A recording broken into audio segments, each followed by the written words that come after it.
life. If there's ever time that we need to begin to stop and think and assess ourselves, that time is now. When you begin to look at the foreclosure rate that's going on in the country, and the foreclosures and the bankruptcies, and in addition to that, the violence and people losing their jobs, and the level of uncertainty and fear that people are feeling. And I think there's a level of stress in the air unlike anything we've ever felt before. And so just to take the time to think, to pause, and particularly not only looking at what's going on, but asking yourself the question, how's this affecting me? You know, we want to all become successful, but I've found that there's some success that's toxic success. What I mean is that you don't want to end up going after goals and dreams and neglect yourself. I want you to think about your goals and dreams and things that you want to achieve, and at the top of the list, I want you to put up there your strategy for being here. I just came from the doctor. Let me share something with you. I don't care what goals and dreams that you have. You've got to have your health in order to be here. So at the top of my list, and I'm suggesting you put it at the top of your list, your strategy, your game plan for being here.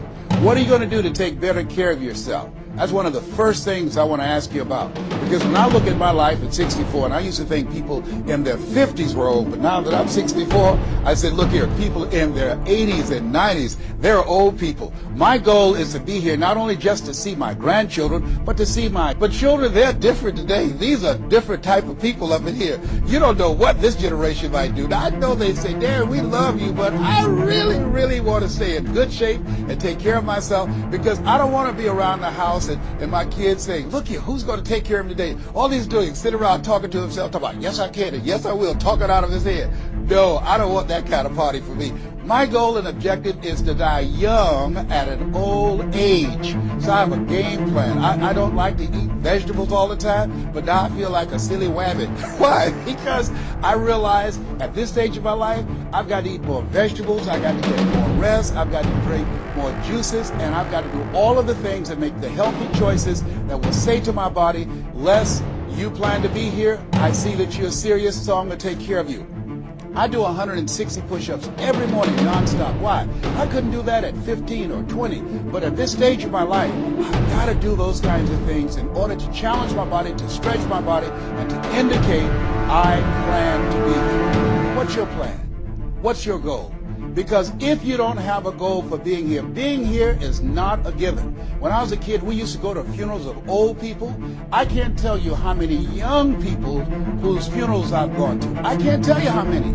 And so, and there's something about between 40 and 60. I don't know what it is about that period in time, between 40 and 60. If you're approaching 40, I can tell you, you already know, life begins to intensify. Things happen to you, things happen to people you care about. Between 40 and 60, if you can make it through that period, you can take a deep breath, because most people don't make 60. Most people don't. And why? And I think it's because people just take it for granted that they're going to be here. So I want to share with you some goals and strategies as you think about your goals. I want you to visualize yourself having optimal health. Having your right mind. I used to ask my Mama, every Sunday, you stand up in church and other older members of the church say, I want to thank the Lord for waking me up in my right mind this morning. Why do y'all say that all the time? She said, don't worry, son. You live long enough, you'll find out. She was absolutely right. I went in the room the other day to find something. I got in there, and I couldn't remember what I was looking for. I came out, I remembered what I was looking for. I went back in, I found it. Then I couldn't remember why I was looking for it. One of her children said, Daddy, you need some ginkgo biloba. I said, what's that? She said, something for your memory. I went down to the health food store. I was walking around. The lady said, may I help you, sir? I said, I forgot why I'm here. She said, you need something for your memory.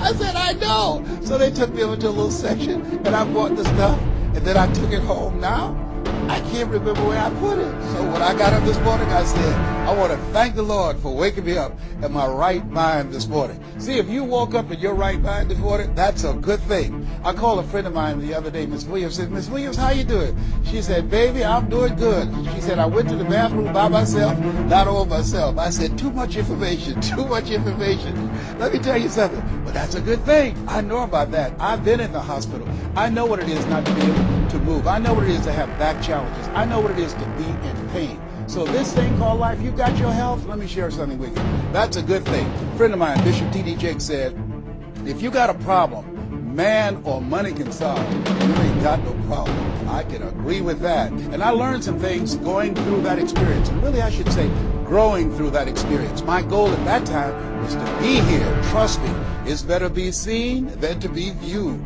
Are you feeling the brother? Up in here, up in here. So I want you to think about your goals and dreams. And here's what I want you to do right now. I want you to say to yourself, it's possible. It's possible. And I want you to follow along with this process. As you think about your goals and dreams, I want you to write this down. I'm going to give you some strategies to maintaining this possibility mindset. I want you to write down mindset maintenance. Mindset maintenance. Let me share something with you. The easiest thing that I do every year is to live my dream. That is, helping people to realize their potential, to step into their greatness, challenging themselves, reinventing themselves, to start their own businesses. I've helped over 400 people earn. You have greatness within you. But greatness is a choice. It's not your destiny.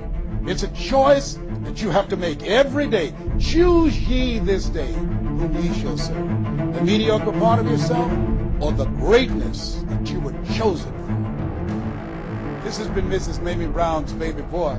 I hope you got some value out of this. It's been a plum-pleasing pleasure as well as a privilege. God bless you. God bless your dream. God bless the greatness that is in you. The world needs you, and we need you now. And so it is.